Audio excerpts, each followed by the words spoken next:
In a world shrouded by mist and time, far beyond the reach of modern memory, there was an age unlike any other. An age where honor was everything. Where courage was the highest virtue. And where a man's worth was measured not by wealth, but by the strength of his heart and the sharpness of his blade. This was the age of chivalry. The world of the medieval knight. It was a time when kingdoms rose and fell like waves upon the shore. When castles of stone pierced the skies, and banners bearing noble crests fluttered in the wind. It was a world ruled by faith, bound by loyalty, and driven by dreams of glory. Yet behind the shining armor and the tales of heroism, there was also hardship, blood, and sacrifice. For every knight who stood proudly beneath the sun, there were years of struggle hidden beneath the steel. The medieval world was not a gentle one. It was a time of constant war, of feudal lords and rival kingdoms, of kings who sought power and land above all else. The people of these lands looked to their protectors, the knights, as both warriors and symbols of divine justice. To be a knight was to live between two worlds. The earthly, filled with hunger, pain, and blood. And the spiritual, devoted to God, virtue, and the eternal quest for honor. Knighthood was not simply a title, it was a calling. A lifelong journey that began in childhood and ended, often, on the battlefield. It was a way of life built upon the ancient code of chivalry, a set of ideals that demanded bravery, loyalty, mercy, and faith. But these ideals were not always lived up to. For every noble knight of legend, there were others who strayed, whose lust for power or wealth overshadowed their vows. Still, the dream of the perfect knight, the guardian of the weak, the servant of justice, became one of the most powerful symbols of the medieval imagination.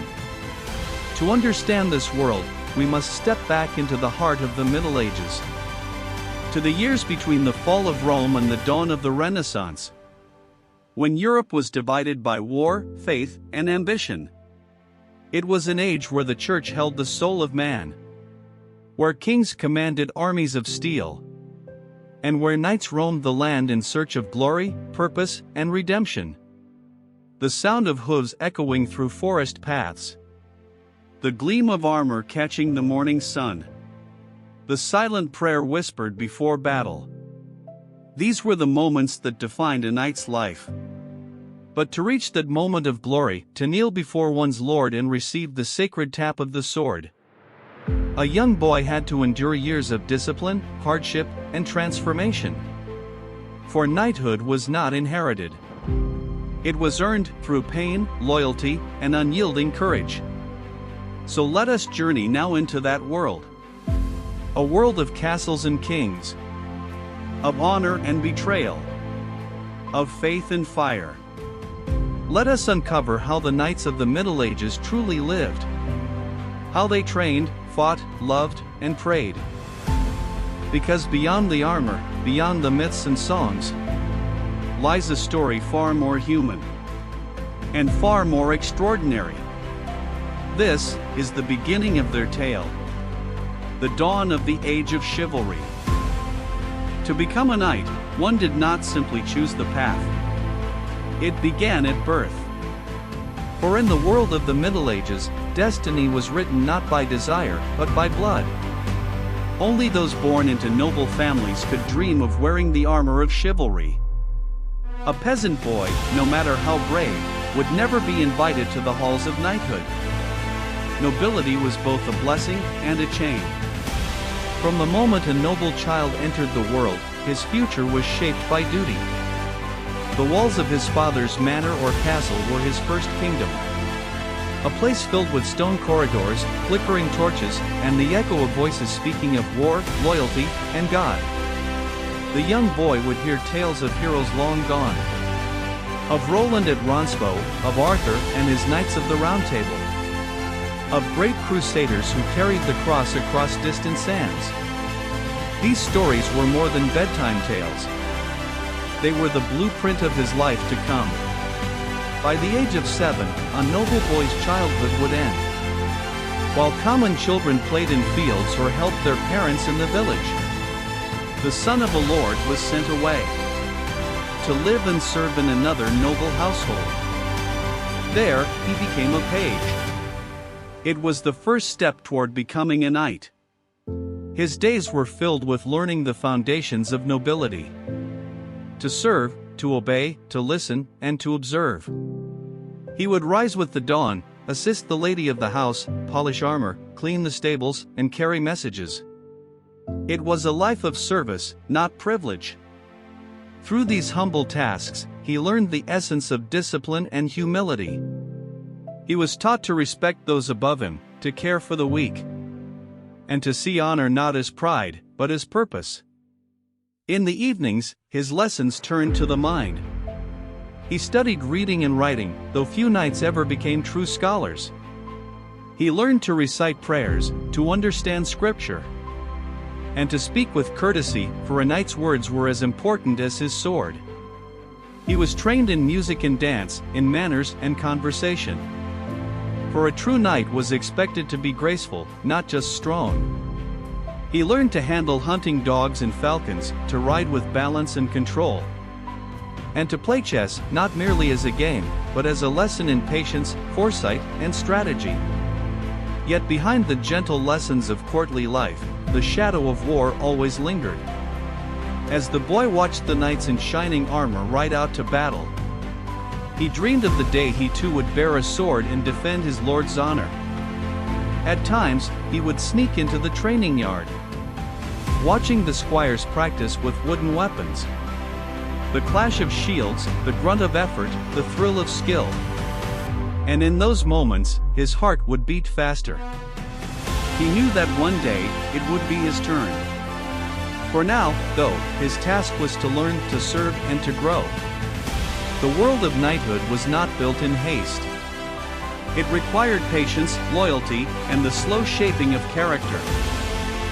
The noble boy's path was long, and many would fail before reaching its end. Some would die in training, others would abandon their vows. And a few would find that the ideals of chivalry were far harder to live by than to dream of.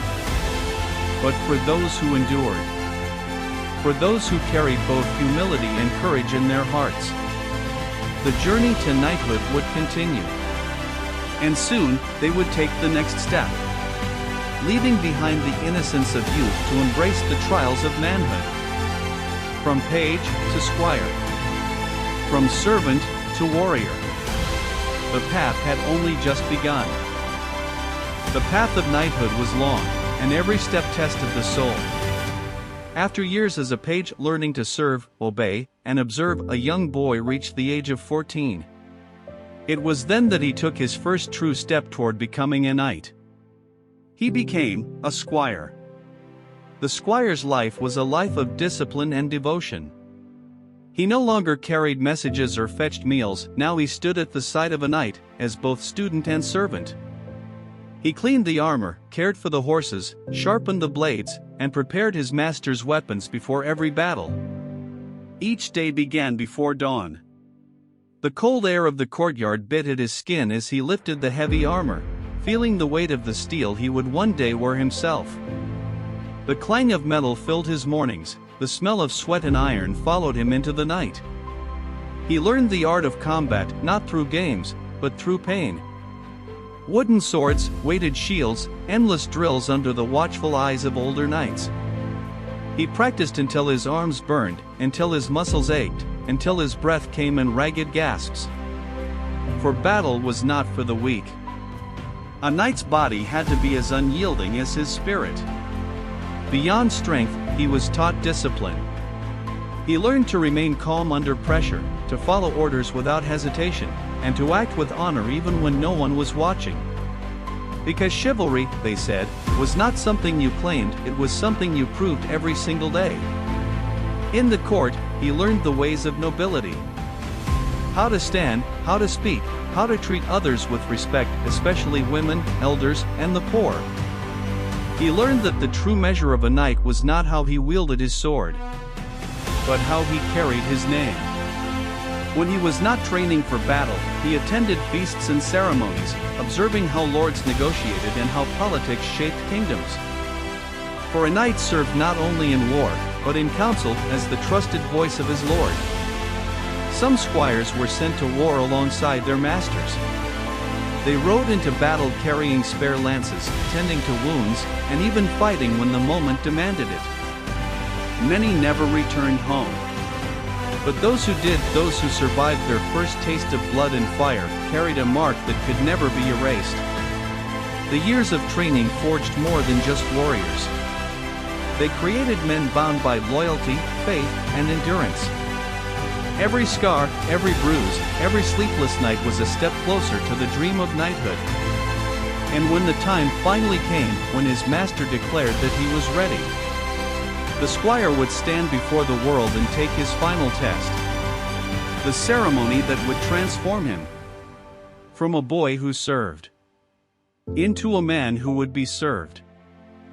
Becoming a knight was not simply an honor. It was a sacred transformation. For centuries, this ritual marked the passage from youth to manhood, from servant to guardian, from mortal to legend.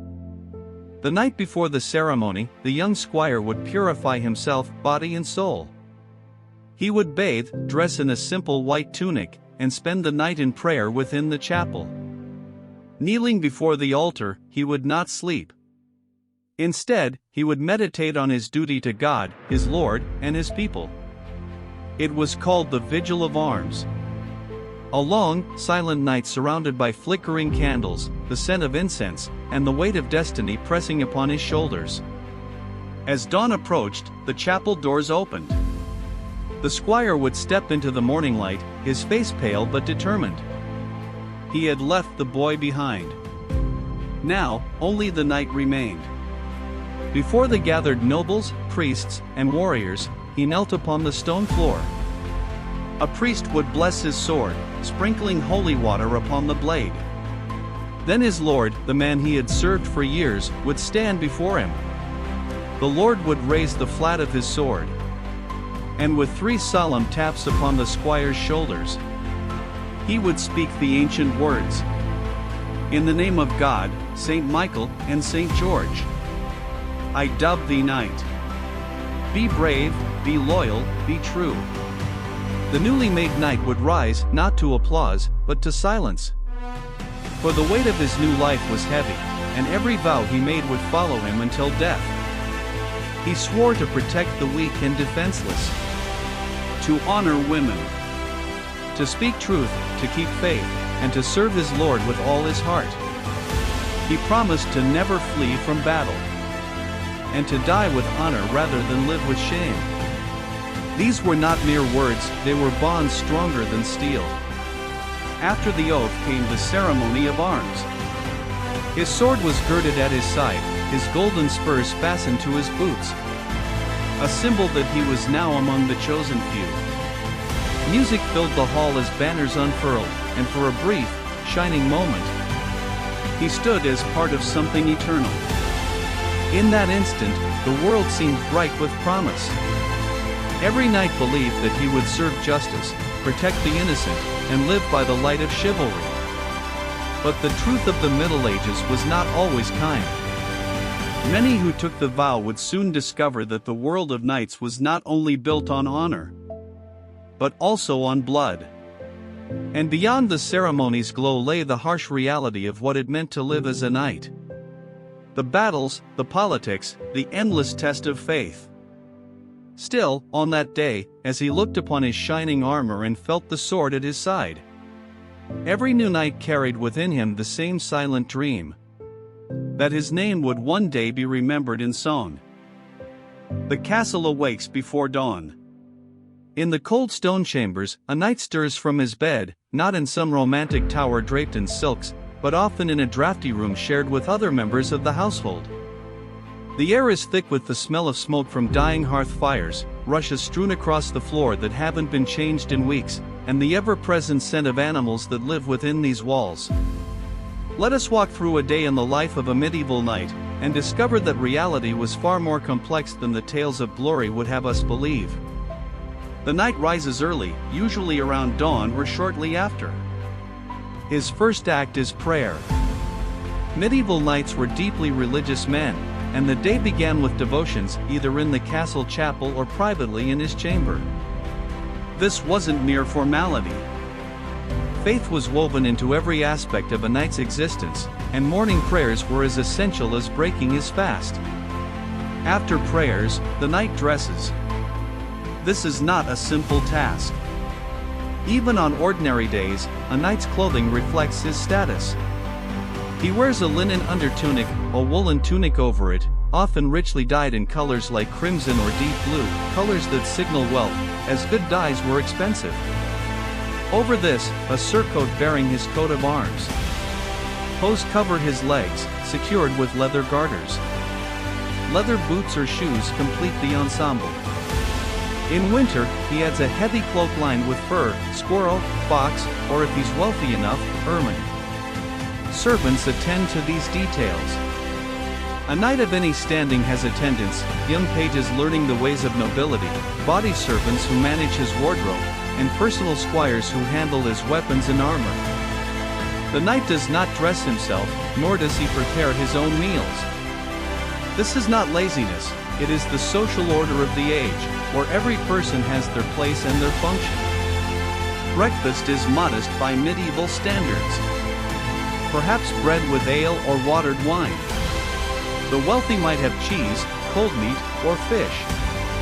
The grand feasts we imagine happened, yes, but they were special occasions, not daily occurrences. The morning is for administration and duty. A knight is not just a warrior. He is a landowner, a lord with responsibilities. He holds court in the great hall, hearing disputes among the peasants who work his land. A farmer claims his neighbor's pigs destroy his crops. Two villages argue over water rights. A widow requests protection from a violent son-in-law. The knight listens, judges, and dispenses justice according to feudal law and local custom. This is tedious work. Not glorious. Not the stuff of songs. But it is essential. A knight's wealth comes from his land, and that land must be managed. He reviews accounts with his steward, how much grain was harvested, how many animals died over winter, what repairs the mill needs, which tenants haven't paid their rents. He inspects his estate, riding out to see the condition of fields, check on construction projects, or resolve problems his bailiff couldn't handle. Midday brings dinner, the main meal of the day, taken in the great hall around noon or early afternoon. The hall is the heart of castle life. Here, the household gathers. The knight sits at the high table on a raised platform, with his family and honored guests. Below, at trestle tables that can be assembled and disassembled, sit his household knights, squires, servants, and retainers. The meal is substantial. Multiple courses arrive in succession. Bread trenchers, thick slabs of stale bread that serve as plates. Roasted meats, beef, pork, venison if there's been a successful hunt, poultry, and game birds. Fish on fast days, which are numerous in the medieval calendar. Pottages and stews thick with vegetables. Pies filled with meat or fish. Everything is heavily spiced, not just for flavor, but because spices are status symbols, proof of wealth and connections to distant trade routes. Wine flows for the wealthy, ale for others. Water is rarely drunk, it's often unsafe. The medieval preference for fermented drinks wasn't just taste, it was survival. Manners at table follow strict rules. The knight uses a knife and his fingers, forks don't exist in medieval Europe. He shares drinking vessels with those near him. He wipes his hands on the tablecloth, which is expected. He doesn't blow his nose on the cloth, spit on the floor near the table, or scratch himself inappropriately. These things are specifically mentioned in courtesy books of the era, which tells us they were common enough to need correction. After dinner, the afternoon holds different activities depending on the season and circumstances. In times of peace, a knight might practice with weapons in the courtyard. He hunts, not for sport alone, but to put meat on the table and maintain his skills in tracking, horsemanship, and the use of lance and bow. Hunting is so important to the nobility that vast forests are set aside as hunting preserves, and harsh laws protect the game animals from poaching by commoners. He might oversee training of his squires and pages, teaching them swordplay, horsemanship, and the countless skills needed for knighthood. He checks on his horses, magnificent warhorses worth small fortunes, along with palfreys for riding and pack animals for carrying equipment. Or he might simply socialize. The castle is a crowded place, full of people, family members, other knights in service to the same lord, visiting nobles, clergy, merchants, entertainers. Conversation, dice games, chess, listening to a minstrel's songs or a bard's tales, these fill the hours. In winter, much time is spent indoors around fires, telling stories, conducting business, or working on equipment. Knights personally maintain their weapons and armor, or supervise servants doing so. Rust is a constant enemy. Leather needs oiling. Straps and buckles need checking. Chain mail must be cleaned of rust by tumbling it in a barrel of sand and vinegar. Supper comes in early evening, a lighter meal than dinner. Afterward, entertainment in the Great Hall. Musicians play. Acrobats or jugglers perform if any are visiting. Someone might read aloud from a romance or chronicle. The knight might play chess or backgammon, games popular among the nobility. Evening prayers follow, either in the chapel or privately. Then to bed, often not long after dark. Candles and lamp oil are expensive. Most activity ceases when the sun sets. But the knight doesn't sleep alone in a private bedchamber as we might imagine. Privacy is rare in medieval castles. Servants sleep in the same room, ready to attend if needed. In some households, trusted retainers sleep across the threshold of the Lord's chamber, both as guards and as signs of their loyalty. This is daily life.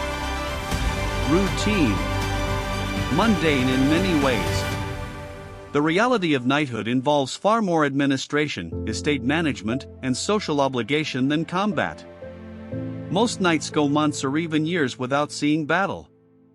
Their lives are filled with the practical concerns of managing land, maintaining order, and fulfilling their duties in the complex web of feudal obligations. Yet even in this routine, there is a rhythm and a purpose. The knight is a lord, a warrior, and a Christian. Each role demands his attention. Each carries weight and meaning in the medieval world. A knight's equipment is his life. More than that, it's his fortune, his status, and his survival, all forged in metal and leather. Let us examine what it truly meant to bear the arms of a medieval knight. The armor evolves over the centuries of the Middle Ages, changing from the chainmail of the early period to the full-plate harnesses of the late medieval era. But at any point, a full suit of knightly equipment represents staggering wealth. In the early Middle Ages, a knight wears a hauberk, a long shirt of chain mail reaching to the knees, with sleeves extending to the elbows or wrists. This garment consists of thousands of interlocking iron rings, each one individually riveted closed. Creating a hauberk takes hundreds of hours of skilled labor. The result is flexible protection that can stop a sword slash or deflect an arrow, though a powerful thrust can still pierce through. Under the hauberk, a padded garment called an accaton or gambeson. This quilted coat absorbs impact, preventing the chain mail from being driven into the flesh. Without it, even blows that don't penetrate can cause terrible bruising and broken bones. On his head, a mail coif covers the knight's head and neck, with an iron helm over it. Early helms are simple, conical or rounded caps. Later, they evolve into great helms, cylindrical or barrel-shaped, offering complete protection for the face but limiting vision and hearing. Over the mail, a surcoat, a cloth garment displaying the knight's heraldic arms. This serves multiple purposes. It identifies the knight in battle when his face is hidden. It protects the metal beneath from sun and rain. And it declares his status and lineage to all who see him. By the 14th and 15th centuries, plate armor begins to appear and eventually dominates. First, plates reinforce vulnerable areas, cuisses protecting the thighs, polions for the knees, greaves for the shins, sabatons for the feet. Gradually, more and more of the body gains plate protection until, by the 1400s, a wealthy knight can afford a complete harness of fitted steel plates. These late medieval suits are marvels of engineering. Contrary to popular belief, they're not impossibly heavy or immobilizing. A full harness of plate armor weighs between 50 and 70 pounds, heavy, yes, but distributed across the entire body. A well-fitted suit allows surprising mobility. Knights can run, jump, mount horses without assistance, and even do somersaults. These things were demonstrated and recorded. The armor is custom-made, fitted to the individual knight by master armorers. Joints articulate with careful attention to movement. The steel is hardened, polished, and sometimes decorated with etching or gilding. A harness from a renowned armorer, from Milan or Augsburg, for instance, is both protection and artwork. But the cost is staggering. In the 15th century, a complete harness of quality armor costs as much as a prosperous farm or a large herd of cattle. It's an investment that can represent years of a knight's income. Poorer knights make do with less, partial plate armor over mail, or armor that's been inherited, purchased used, or simply older styles that still offer protection. Then there are the weapons. The sword is the symbol of knighthood, but it's not always the primary weapon of war. Medieval swords are heavy, well-balanced cutting and thrusting weapons. A typical medieval sword weighs between 2 and 3 pounds, not as heavy as Hollywood suggests, but heavy enough to deliver devastating cuts. The blade is usually around 30 to 35 inches long, with a sharp point for thrusting and edges honed for cutting. But in battle, especially against armored opponents, the lance or poleaxe often proves more effective. The lance, used from horseback, concentrates the entire momentum of knight and charging warhorse into a small point. The impact can pierce armor, break bones through padding, or unhorse an opponent. On foot, knights favor poleaxes, warhammers, and maces against armored foes.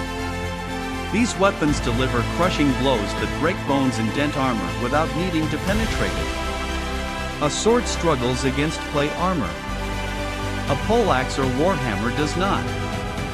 Knights also carry daggers, not small knives, but substantial weapons with narrow blades designed to slip through gaps in armor or deliver the coup de grace to a defeated opponent.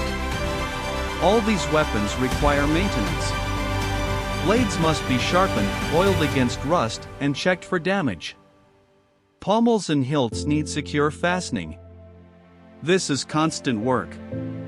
And then there are the horses. A knight is nothing without his horses. Not one horse, multiple horses, each bred and trained for specific purposes. The destrier is the warhorse, the charger, a powerful stallion standing 15 to 16 hands high, trained for combat. These horses are aggressive, conditioned to kick and bite enemies, to charge without hesitation into the chaos of battle. They're trained to respond to leg pressure and weight shifts, because in combat the knight's hands are full with weapons and shield. A quality destrier costs a fortune. Records show warhorses selling for prices equivalent to dozens of ordinary horses, or the price of a knight's yearly income from his lands. Some famous warhorses are worth more than the knight who rides them. They're carefully bred, selected for size, strength, courage, and trainability. The destrier is too valuable and too temperamental for everyday use. For ordinary riding, the knight uses a palfrey, a smooth-gaited riding horse, comfortable for long journeys.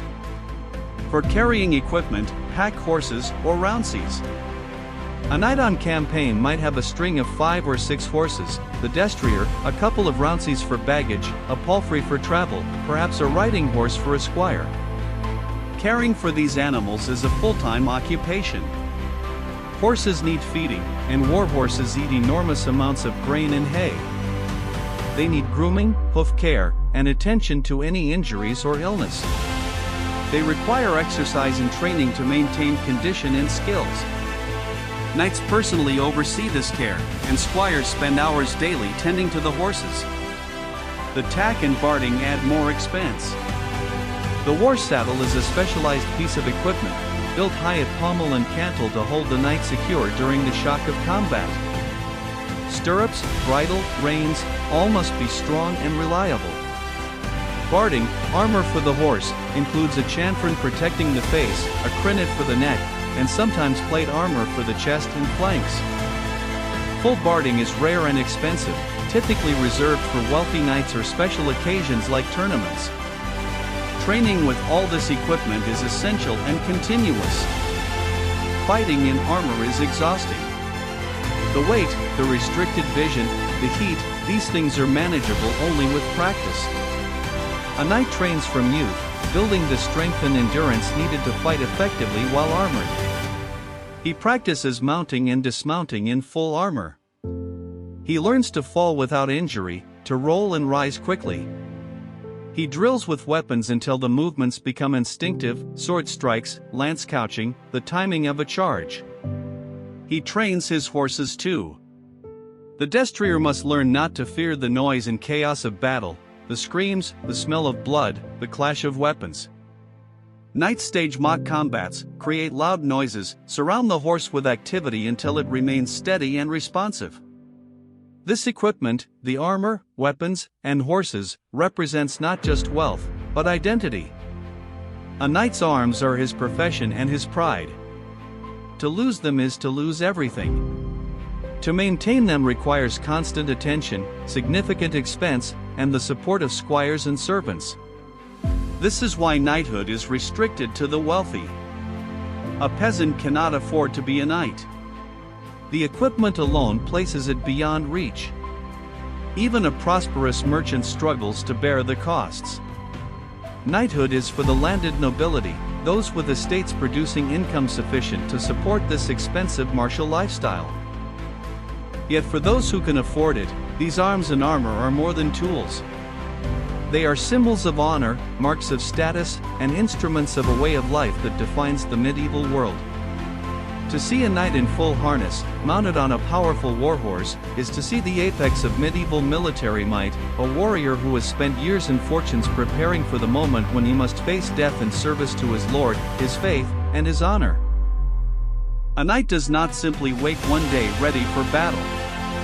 The skills required to fight in armor, to control a warhorse in the chaos of combat, to wield weapons with precision and power, these abilities demand years of relentless training. And in times of peace, when real war is distant, the tournament becomes both practice ground and proving ground for the medieval knight. The training never truly ends. From the moment a boy enters service as a page, through his years as a squire, and continuing throughout his life as a knight, martial training occupies countless hours. This is not occasional practice. This is daily discipline, physical conditioning that transforms the body into a weapon as formidable as any sword. The quinton stands in nearly every castle courtyard where knights train. This is a simple but effective training device, a wooden post with a rotating crossbar. On one end hangs a shield or target. On the other, a heavy sandbag or weighted club. The trainee charges on horseback with lance couched, striking the target. If his aim is true and his technique correct, he passes safely. If not, the weighted end swings around and strikes him, often knocking him from his horse hour after hour. Young squires and even experienced knights practice this charge. The lance must be held correctly, braced under the arm with the body's weight behind it. The point must strike squarely. The rider must maintain perfect balance and control even through the jarring impact. The horse must charge straight and true, neither shying at the last moment nor swerving. It looks simple. It is not. The coordination required between rider and horse, the strength needed to control a heavy lance while wearing armor, the timing of the strike, these skills develop only through endless repetition. Beyond the quinton, knights practice mounted combat against each other. Blunted weapons, called rebaited arms, allow full contact sparring without lethal danger, though injuries still happen regularly. Two knights charge at each other, lances aimed, impact shocking through armor and flesh. Or they close with swords, the ringing clash of steel on steel echoing across the training grounds. They drill formations and tactics. Medieval cavalry warfare has its own science. The charge must be coordinated, a line of knights thundering forward together to maximize impact. Breaking formation means isolation and death. Knights practice maintaining formation, wheeling together, rallying after a charge. On foot, the training is equally demanding. Sword work against wooden posts called pels, striking thousands of blows to build muscle memory and endurance. Wrestling, essential for combat if thrown from a horse or grappling with an opponent. Fighting with poleaxes, maces, warhammers, every weapon demands its own techniques and training. Physical conditioning goes beyond weapon skills. Knights must possess extraordinary strength and stamina. They lift weights, run in armor, practice mounting horses in full harness. Some training manuals recommend jumping exercises, tumbling, and dancing. Yes, dancing, which builds footwork, balance, and coordination. The heat and restriction of armor make everything harder. Fighting for even a few minutes in full harness leaves even strong men gasping for breath, drenched in sweat. Building the endurance to fight effectively for extended periods requires months and years of conditioning. But for all this private training, nothing compares to the tournament. Here, in formal combat before crowds of spectators, knights test themselves against peers, win glory, and prepare for the reality of war. The tournament evolved significantly over the medieval period.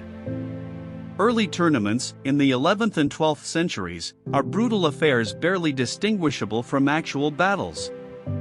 Two teams of knights, sometimes numbering in the hundreds, fight across miles of countryside. The violence is real.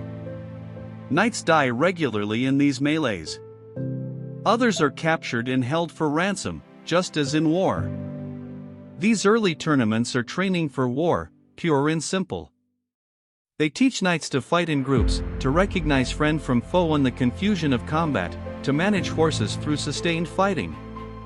But they're also incredibly dangerous. The church condemns them. Kings try to regulate or ban them. Still they continue, because knights need this experience and crave the glory and prizes tournaments offer. By the 13th and 14th centuries, tournaments become more formalized and somewhat safer, though danger never disappears. The grand melee continues, but new forms emerge. The joust becomes the centerpiece of tournament culture, individual knights facing each other in single combat, charging with lances while crowds watch and cheer. The joust is spectacle and sport, but also deadly serious. A knight rides full speed toward an opponent, both couching lances designed to strike with focused force. At impact, lances shatter, men are thrown from horses, bones break. Even with blunted lances and specialized armor, knights die in jousts. King Henry II of France famously dies in 1559 from a jousting wound when a splinter from a shattered lance pierces his eye through his visor. The pageantry surrounding tournaments grows elaborate. Knights arrive in procession, armor gleaming, banners flying, heralds announcing their names and deeds. Ladies watch from viewing stands, their favor sought by competitors. Colors and heraldic symbols create a visual spectacle. Musicians play. Merchants set up stalls. A major tournament becomes a festival drawing thousands of spectators. Before the jousting begins, heralds inspect each knight's armor and weapons, ensuring they meet the regulations. Different types of jousts have different rules. The joust of peace uses blunted weapons and aims to unhorse the opponent or shatter lances, not to kill. The joust of war uses sharp weapons and permits more aggressive tactics. Some jousts feature barriers, the tilt, separating the knights to prevent horses from colliding. Others have no barrier, adding danger but also allowing different tactics.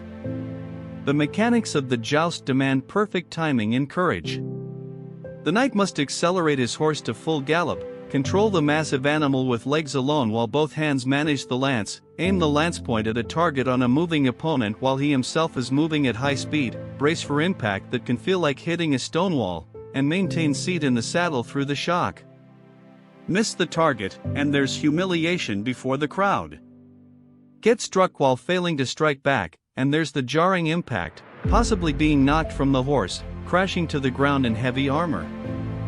Even experienced knights sometimes lose consciousness from the impact. Success brings glory. Unhorsing an opponent, shattering lances on accurate strikes, displaying skill and courage, these achievements earn applause, prizes, and reputation. The best justers become famous across Europe. Knights like William Marshal in the 12th century or Boucicaut in the 14th build legendary reputations partly through tournament success. Prize money can be substantial.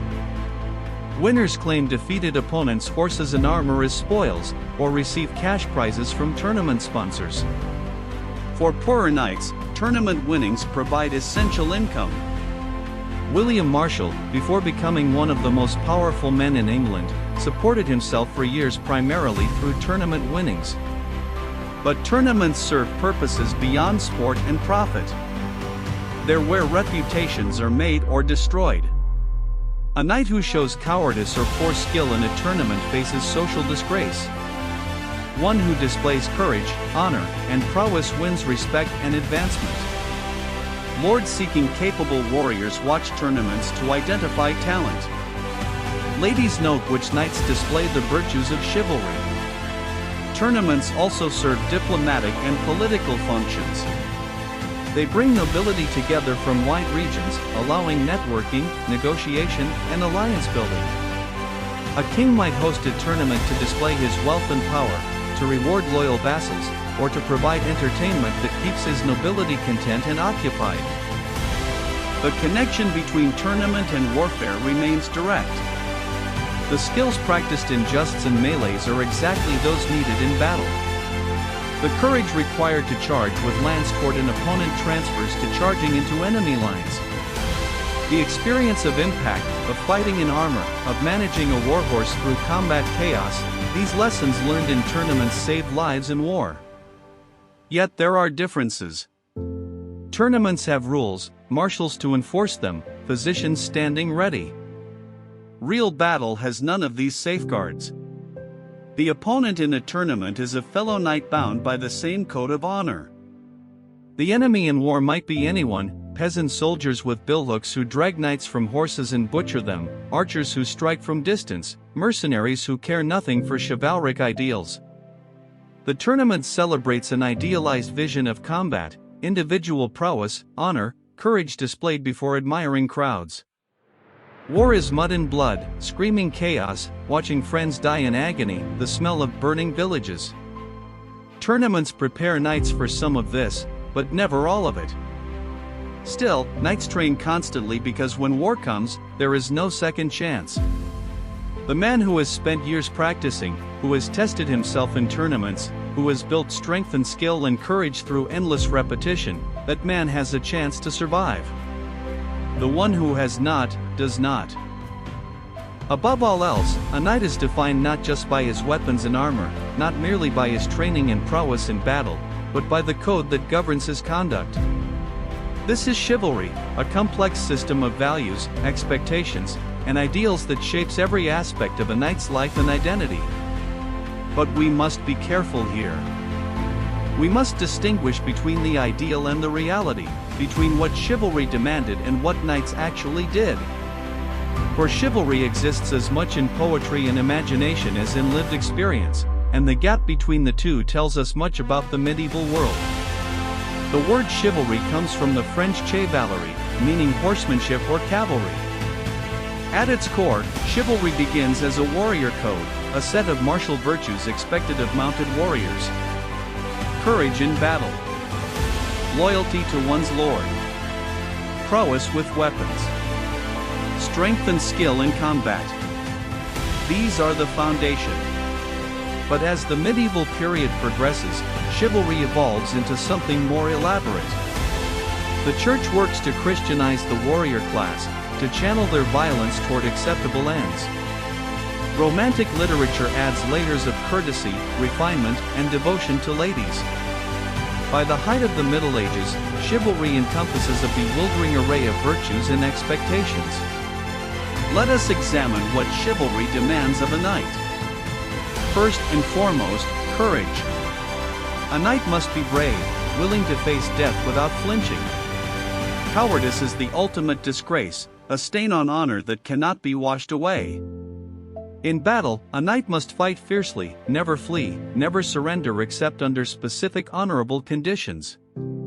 This expectation is absolute. Stories celebrate knights who die heroically rather than retreat. Poems mock those who show fear. But courage alone is not enough. A knight must possess prowess, skill in arms, strength, the ability to defeat opponents in combat. This is why training never ceases. A knight's reputation rests heavily on his martial abilities. To be defeated repeatedly in tournaments, to fail in battle, to show weakness with weapons, these failures diminish a knight's standing among his peers. Loyalty is equally essential. A knight swears oaths, to his lord, to his king, to God. These oaths are sacred bonds that cannot be broken without destroying honor. When a knight performs homage, kneeling before his lord with his hands placed between the lord's hands, he pledges absolute loyalty. He promises military service, counsel, and support. In return, his lord promises protection and maintenance. This feudal bond is the skeleton upon which medieval society is built. Break it, and everything collapses. A knight who betrays his lord is guilty of the worst treachery. Medieval literature reserves special hatred for traitors. Ganelon in the Song of Roland, Mordred in Arthurian legend. These betrayers are damned, their names synonymous with evil. Yet loyalty creates conflicts. What happens when a knight's obligations to different lords contradict each other? When duty to king conflicts with duty to immediate lord? Medieval law and custom develop elaborate hierarchies of loyalty to resolve these conflicts, but in practice, knights sometimes face impossible choices. Honor governs every action. A knight's honor is his most precious possession, more valuable than life itself. Honor comes from fulfilling the duties of knighthood, fighting bravely, keeping oaths, treating other nobles with respect, maintaining one's reputation. Honor can be lost through cowardice, treachery, breaking oaths, or behavior unbecoming to a knight. Once lost, honor is nearly impossible to regain. A knight without honor is worthless, shunned by peers, unable to function in noble society. This is social death. So knights guard their honor jealously, respond violently to any insult or challenge, and go to extraordinary lengths to prove their worth. The Church adds Christian virtues to the chivalric code. A knight should be pious, attend Mass, respect the clergy, defend the Church and its interests. He should protect the weak, widows, orphans, the defenseless. He should be merciful to defeated enemies, at least those of noble birth. He should fight for righteous causes, defend Christianity against pagans and heretics. The ceremony of knighting includes these religious elements. The knight-to-be spends the night in prayer vigil. His sword is blessed by a priest. He swears to use his strength in service of God and justice. The dubbing, the touch of sword to shoulder that creates a knight, carries sacred significance. In practice, how well did knights follow these Christian virtues?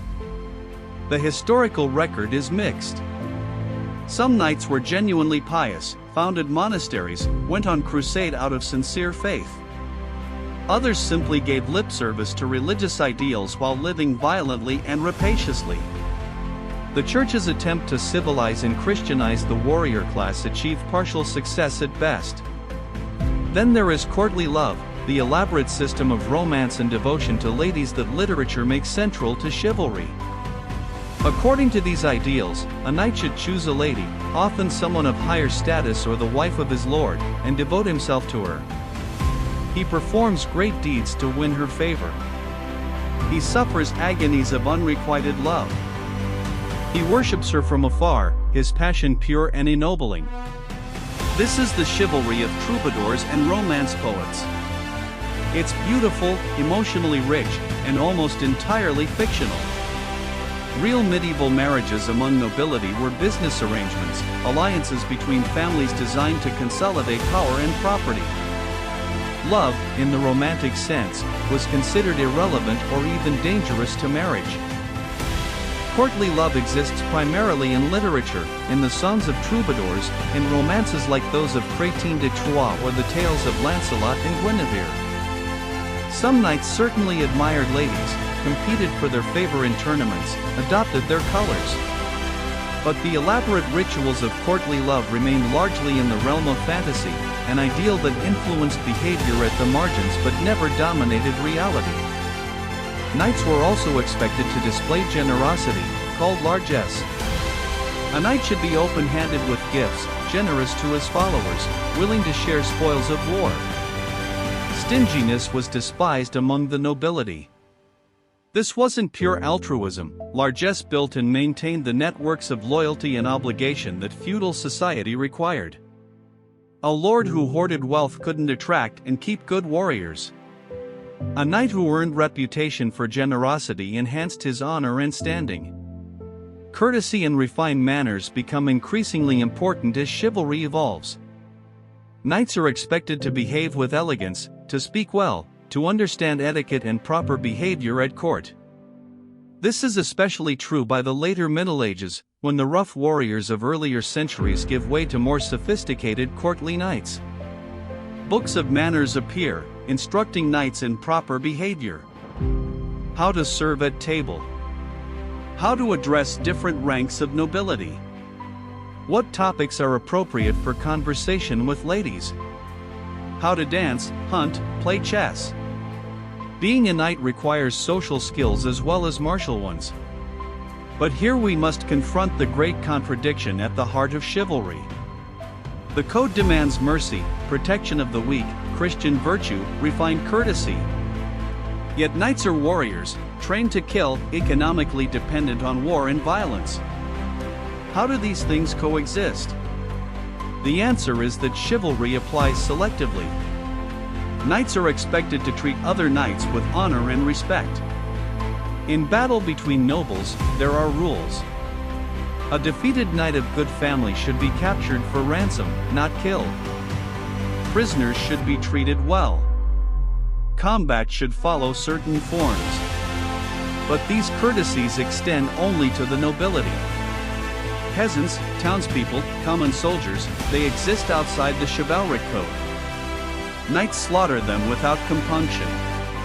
Armies rape and pillage civilian populations.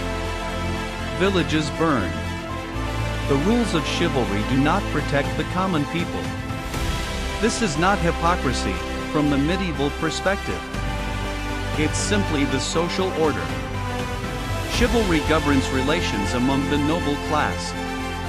Everyone else is beneath consideration.